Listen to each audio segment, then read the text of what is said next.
mozione 1703 riguarda la sicurezza e il recupero Palazzo Bourbon del Monte. Diamo prima la lettura e poi qualche considerazione.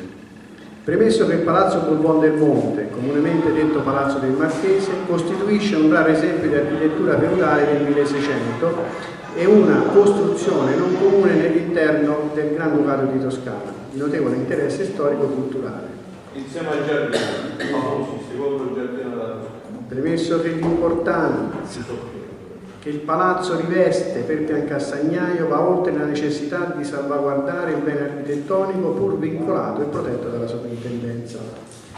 Considerato che la scelta dell'amministrazione Vinciarelli prima e Agnorelli dopo di acquistare e monitorare con l'Università di Firenze il Palazzo Bourbon, oltre che doverosa ed opportuna, ha permesso di bloccare il dissesto ed il progressivo degrado del principale, insieme alla Rocca, monumento di Piancastagnano, che le notevoli risorse utilizzate per la copertura provvisionale ed il ponteggio necessario alla protezione dell'intera struttura e alla messa in sicurezza della piazza e delle vie circostanze e quindi dei cittadini che vi transitano, non hanno gravato sulle finanze comunali, essendo provenienti dall'accordo generale sulla geotermia stipulato dall'amministrazione Agnorelli con Enel e Regione. Tenuto conto che è necessario proseguire i monitoraggi della struttura del palazzo e dei terreni su cui insiste per avere le necessarie conferme degli studi fatti dal Dipartimento di Ingegneria Civile ed Ambientale dell'Università di Firenze e procedere alla eliminazione delle criticità evidenziate e al recupero del palazzo.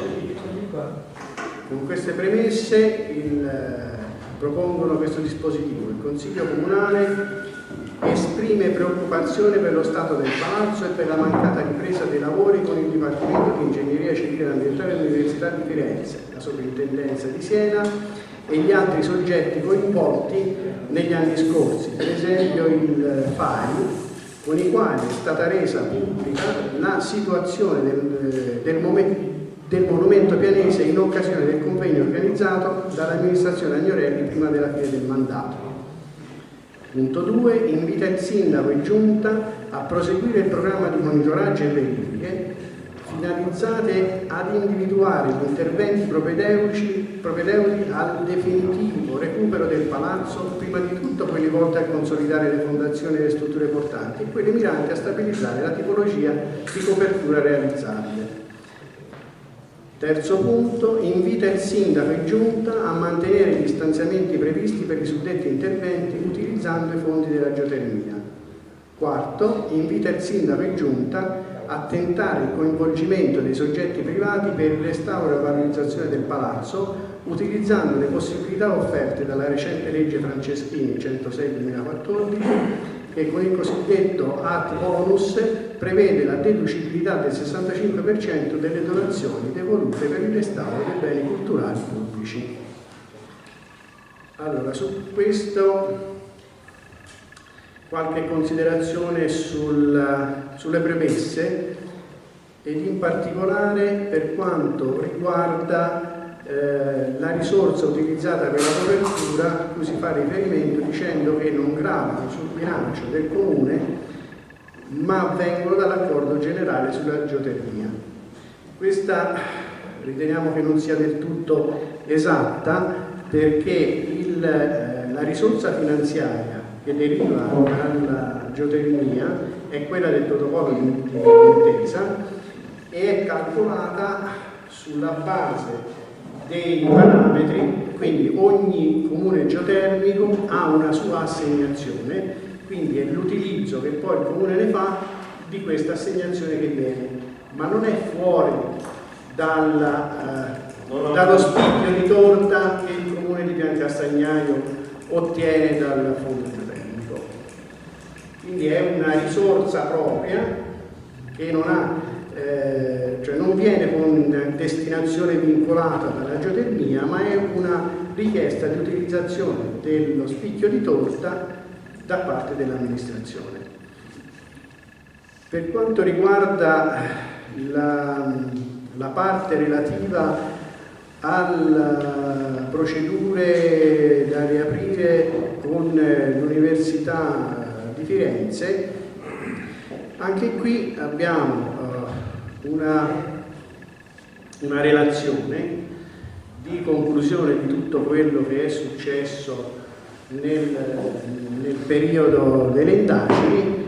È una relazione che ha tanti modelli, tanti diagrammi, tante belle cose, tutti modelli, ma la conclusione non c'è, perché esamina, da quello che si vede da quella relazione, tutto ciò che succede dal piano di fondazione in su, ma dal punto di vista della fondazione non c'è nessun esame di riferimento. Ci sono delle ipotesi. Sì, però facendo domanda ad un esperto strutturista, questo tipo di domanda, ma da questa relazione saresti in grado di elaborare un progetto di recupero e restauro di questo palazzo? Cioè, ma senza indagini di fondazione, senza tutto questo, nulla è possibile. Quindi, come normalmente si parte dalla fondazione, qui siamo partiti dal recupero del tetto senza andare in fondo. No, non dalla salvaguardia del tetto, però tutta questa operazione l'Università di Firenze, insieme alle varie società che hanno partecipato nelle indagini, è costata 201.796,60 euro di indagine. Il piano finanziario del progetto, che si è concluso nel 2013, ancora per indagini accantonava una cifra di altri 50.000 euro, e quindi solo 250.000 euro di indagini, che per quanto riguarda poi la fondazione un risultato non c'è. Concludo che abbiamo rendicontato il finanziamento per l'ottenimento del saldo delle somme anticipate per la realizzazione del palazzo. Ad oggi, per quelle sono le spese di indagini, la realizzazione è costata 744.268,35. Questa è la situazione. Quindi vincolare il Comune ancora nell'utilizzo di queste risorse geotermiche che verranno finalizzate a questo palazzo, a questa mozione mi sembrerebbe un po' eccessivo. Non possiamo ignorare la situazione, quindi un minimo di riflessione su tutta questa partita andrà fatta. Però il sindaco vorrà dire la sua, ma anche in questo caso l'assunzione di tutti questi impegni credo che non sia da parte, in questo momento, da parte dell'amministrazione di fatto. Mi posso aggiungere qualcosa? Intanto volevo riferirmi a prima, perché a scanso degli equivoci riguardo a quel discorso che ho detto sul C2 messo il palazzo del Fano, no? Anche lì è stata fatta, e lo dicevo con molta chiarezza all'ingegnere Montemaggi e ai maggioretti dell'ENE, che è la cosa più strana e assurda che possa essere capitata in un comune. Praticamente si sta costruendo un edificio di tanti migliaia di metri quadri che viene a costare 2 milioni di euro, in un'assenza che il comune di Piancastagnaio riscuota un centesimo di onere di urbanizzazione, e si parla di Enel, che il comune di Piancastagnaio abbia rilasciato una concessione, l'unica cosa che ha fatto, e si viene a fare in un terreno minerario. Questa cosa è stata fatta con una dabbedaggine, devo dire, assurda, perché abbiamo ritrovato che in una conferenza di servizi è stato dato pieno assenso dal geometra Rappoli e dall'assessore Benacchi.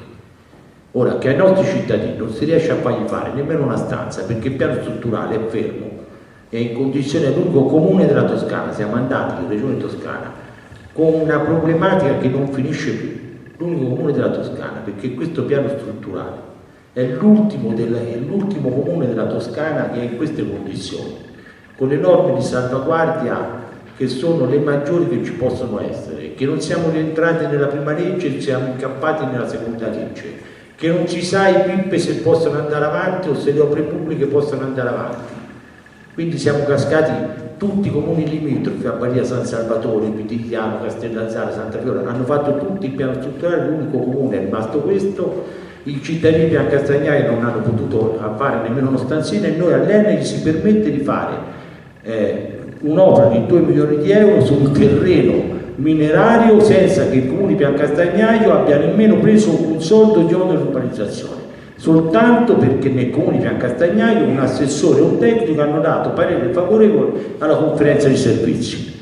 Questo purtroppo non ci si può fare nulla perché così è, ma va rimarcato però che questo è veramente per dire quanto siamo succubi dell'Enel, siamo stati succubi dell'Enel. Pensate, dico, questa cosa l'ho riportata alla Marita Braverini, la quale ha detto d'altronde il comune l'ha approvato e così sono stato tacitato. Ma il comune di Catania è SUAP che ha fatto questo tipo di operazione? È SUAP è stato fatto? O la conferenza regionale dei servizi? È stata fatta la conferenza regionale dei servizi con la regione, l'Enel e il comune di Piancastagnaio, è stato fatto questo accordo. Ma se l'Enel deve pagare l'urbanizzazione sulle città, basta andare a vedere gli atti, sto parlando del consiglio comunale, non è che mica ne sto parlando al bar, se lo dico con cognizione di causa questa cosa. Sì, ma c'è qualcosa che non quadra quello. Lo so che non quadra, infatti volevo fare opposizione in tutte le maniere, non c'è verso. Certo che non mi guarda. Non mi guarda, di legge, ma che discorso c'è? È stata approvata in conferenza di servizi con l'assenso del comune di Piancastagnaio con una sessione bilancio e rapporti tecnici. E in materia mineraria loro possono fare solo il... È quello che ho detto sempre io e continuo a insistere, siamo stati sorpassati, è per questo che siamo succubi su questo fatto qui. Ecco, ho detto, quando dico che siamo stati succubi dell'Enel e della regione, degli ingegneri, quando sono andato su dall'architetta nostra, che sapete tutti quanto è severa, no? Diciamo è severa, e mi ha detto io sindaco su questo non ci posso fare nulla. Purtroppo, vero Enio? Quante volte è stata detta questa cosa? C'è stata ripetuta perché purtroppo così è andato. Proprio riguardo, poi lo fanno, però anche questo io ho detto questo è un grande scarto perché potevano acquistare per dire questo palazzo qui De Fursi che è una cosa vergognosa che nessuno lo compra per farci gli uffici, che devono fare l'ufficio in una zona minerale senza spendere un'urbanizzazione e tutto, è una cosa più, potevano dare ricchezza al paese. Ma con questo sono cose che succedevano prima della 765, ma che discorso è fatto? Chi? Prima di una legge del 1967 Ora, e di una del 79, ma che raccontano le favole di non lo so, comunque sono questioni da vedere. Posso tentare una precisazione?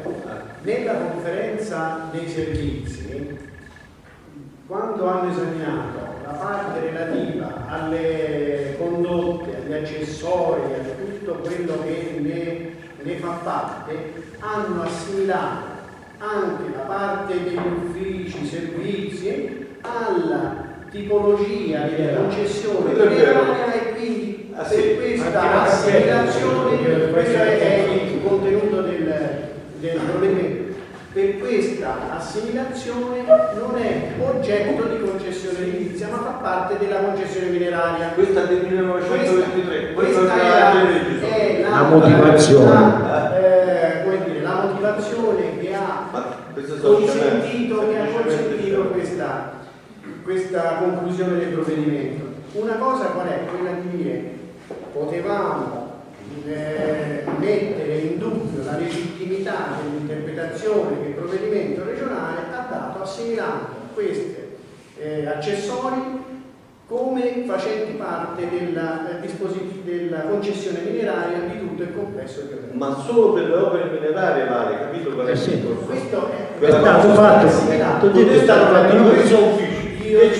ma ti dico di più, la 896 prevede che la licenza sulla centrale, che quindi è un'opera mineraria, sia esterna all'elemento minerario, perché è un elemento di utilizzazione che si fa con l'urbanizzazione, il corpo di costruzione e tutto il resto. Quindi si sono sfruttati 3-4 leggi come minimo.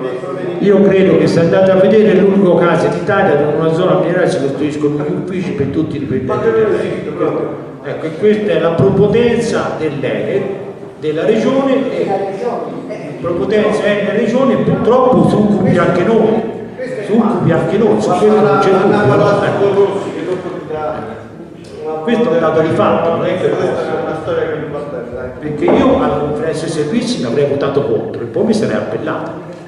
Il problema è che gli altri... un atto illegittimo come questo rimane illegittimo, perché la conferenza dei servizi in ogni caso non è legittimata a superare il piano regolatore, le licenze. Ma se nessuno rimuove questa legittimità rimane, quindi nessuno ha osservato o ha ma un atto in atto senza proprio nessun fondamento legale come questo rimane sempre illegittimo, rimane sempre illegittimo. Ritorniamo comunque al Palazzo Bourbon del Monte. Sul Palazzo Bourbon del Monte, che delle grosse perplessità ci siano, è da quello che succede anche dall'elementare dei cittadini.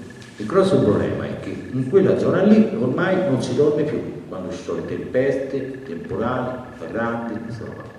Un tetto in quelle condizioni sta disturbando completamente la gente. Dovremmo intervenire forse per quel motivo lì. Aver fatto un tetto della miera in quella maniera, con rumori che fa eccetera, c'è un grosso movimento su buio un paese che non finisce più. Io se sento lamentele sono di questo tipo. L'altra cosa che non va bene sono quei teli. I teli. Allora io no, dico, siccome è stato operato come.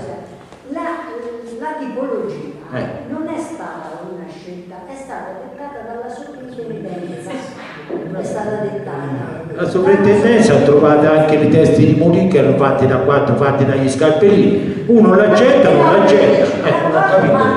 Le norme le dettate. È stata dettata dalla sovrintendenza. Ma è questo. Esattamente, passo passo. Scusate, è lo stesso discorso che fa Papponi prima. Scusate, ma quante cose che alla sovrintendenza piacciono io posso dire di no. A me non mi sta bene così, troviamo un'altra soluzione. A me quella tipologia lì, fatta in quella maniera, che disturba i nostri cittadini, eccetera, la sovrintendenza se la faccia a casa sua. Io non gliela facevo fare, la facevo fare in un'altra maniera. Abbia un senso.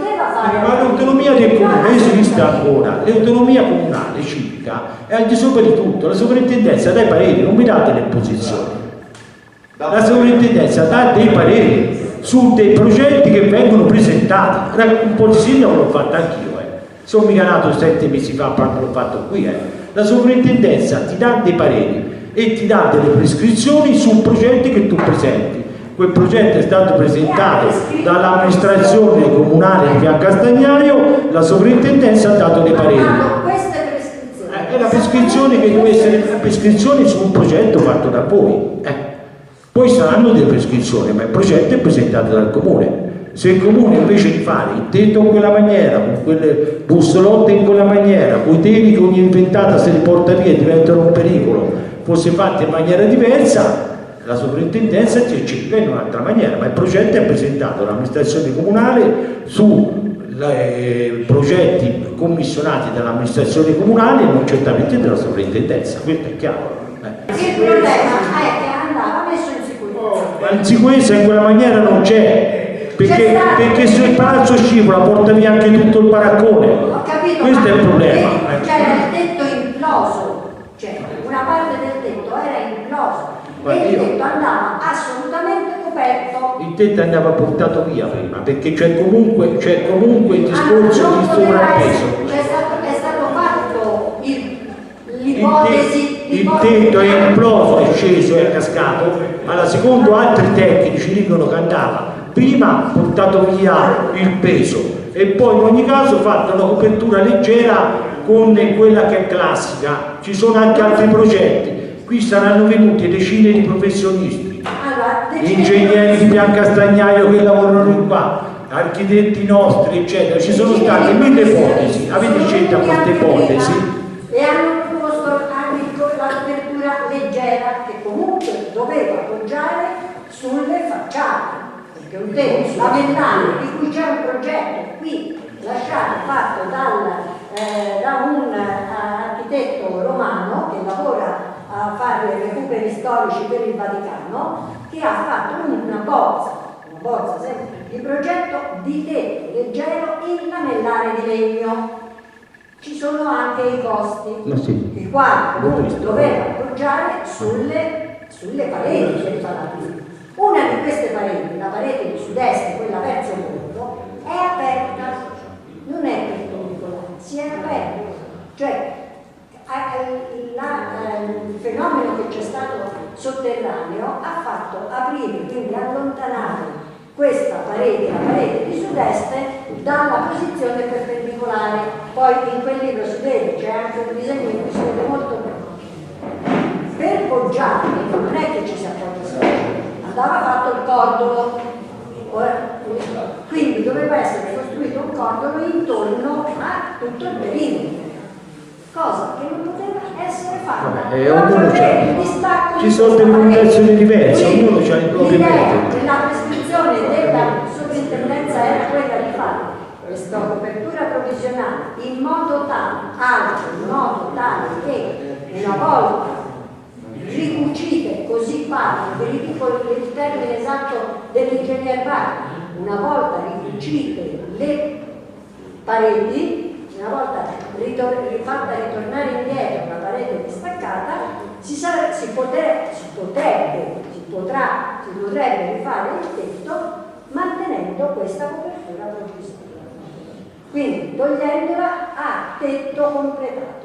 Questa è stata la prescrizione. Di fronte a ingegneri, a tecnici, alla sovrintendenza, ma voi a chi avreste dato retta? Sentiamo. Io ritengo che quest'opera qui sia stata. Ognuno ha delle ipotesi diverse di ristrutturazione, di sistemazione, eccetera. Questo progetto secondo me non è soddisfacente per l'amministrazione, va rivisto, è un debito per nei confronti dell'amministrazione, perché c'è un ponteggio che bisogna spenderci ogni anno 15.000 euro per imbullonarlo e tenerlo in sicurezza.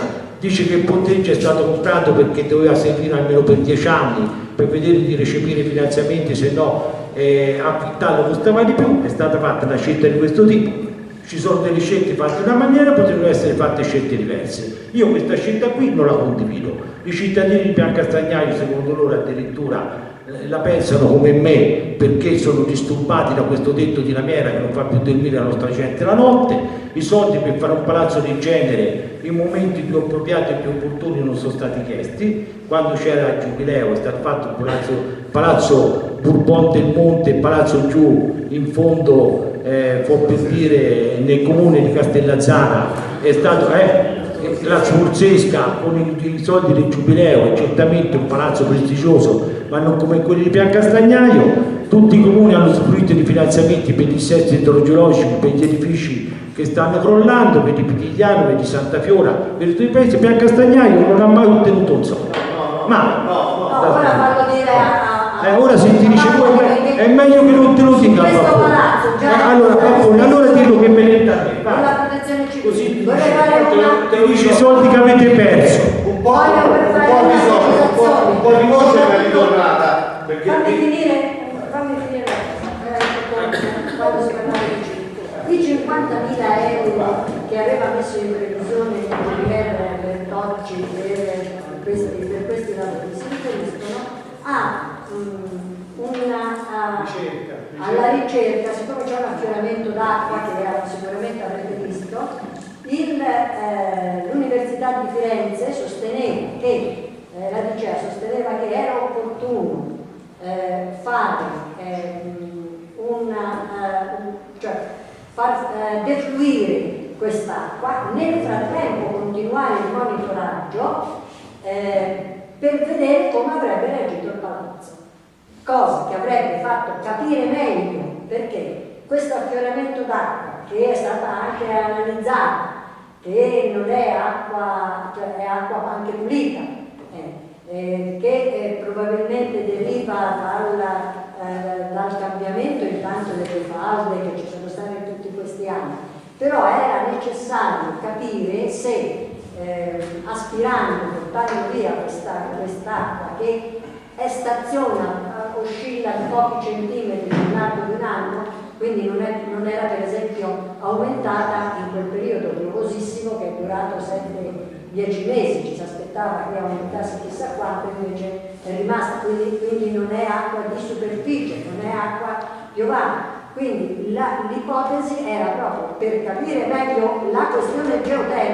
geologica, la questione geologica, fare questa prova di sottrarre acqua da questo affioramento e vedere attraverso il sistema di monitoraggio che avete visto attraverso tutti come il palazzo avrebbe reagito per procedere eventualmente a questo riassemblamento delle famiglie.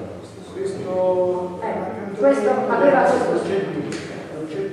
il quadro economico che era di 740, sono stati spesi per i lavori 744, quindi giocandosi il buco. Ora, siccome ha vissuto il primo Baffoni ha vissuto l'apertura di questa famiglia. Le ordinanze di sgombero l'ho fatte io. Ho fatto lui le ordinanze di sgombero. Allora, dico, per fare le indagini prognostiche, ma ci sono le indagini prognostiche, bisogna fare buchi, bisogna carotarci, non è che si vedono semplicemente.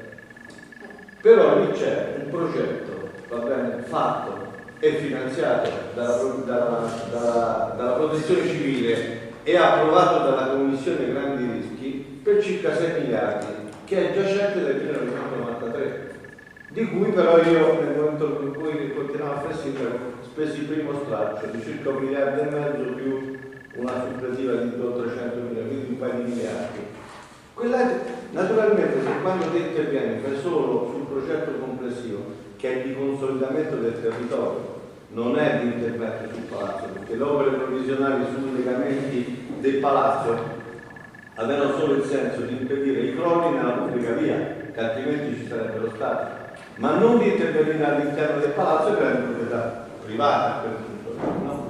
Ora, il problema è questo: se te fai un intervento di quella consistenza, cioè di un paio di miliardi di allora parlando del 92, e poi ti fermi, quegli altri due che pure sono finanziati, lo ripeto, la protezione civile ha finanziato il progetto per il terreno, di consolidamento del terreno, non di recupero del palazzo, qui ci vuole una 30-40 miliardi, ci vuole probabilmente fai le rate addirittura, fai l'intervento e poi ti fermi, ci sono dei problemi, insomma. Ora, quei quattrini nel frattempo io farei una verifica comunque, ma sicuramente si sono volatilizzati, perché sarebbero sempre venuti impiegati per consolidare questo storico.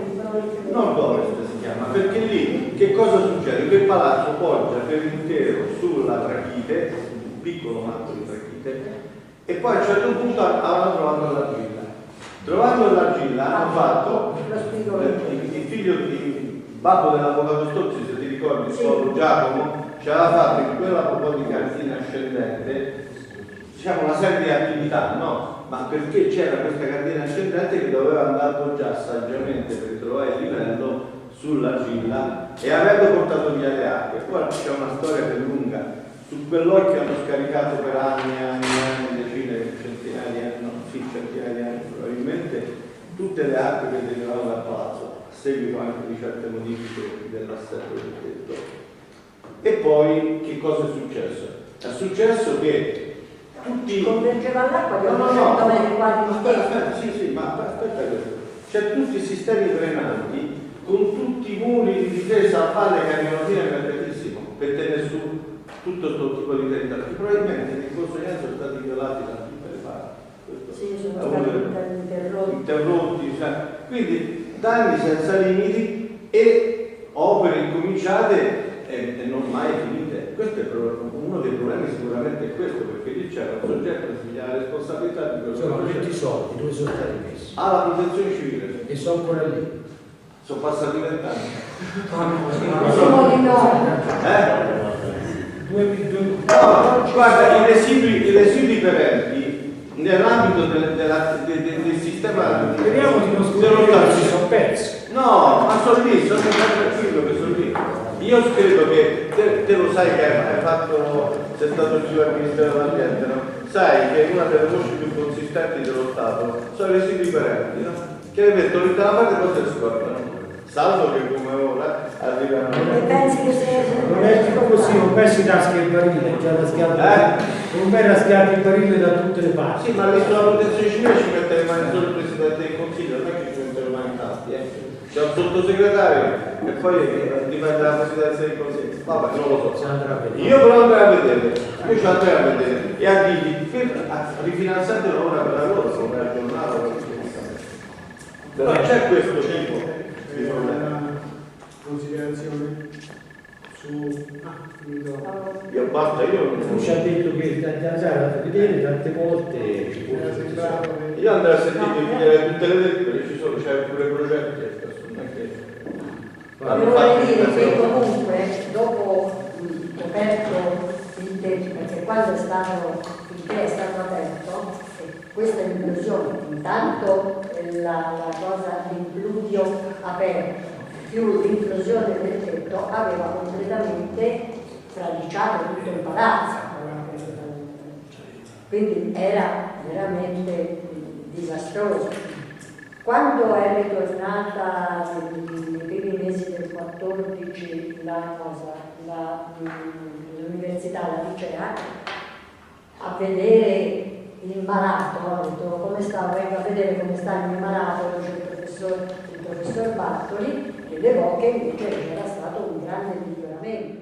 A favore della mozione della dottoressa, che del gruppo, no, della dottoressa, no, Io mi ci appassiono perché l'ho studiato da tanti anni, non da ora. Chi vota a favore della mozione? Chi vota a favore della mozione? Chi vota contro? Chi vota contro? Perché non corrisponde ai requisiti. Chi si astiene? Fa un... Vota contro anche a favore. Bene.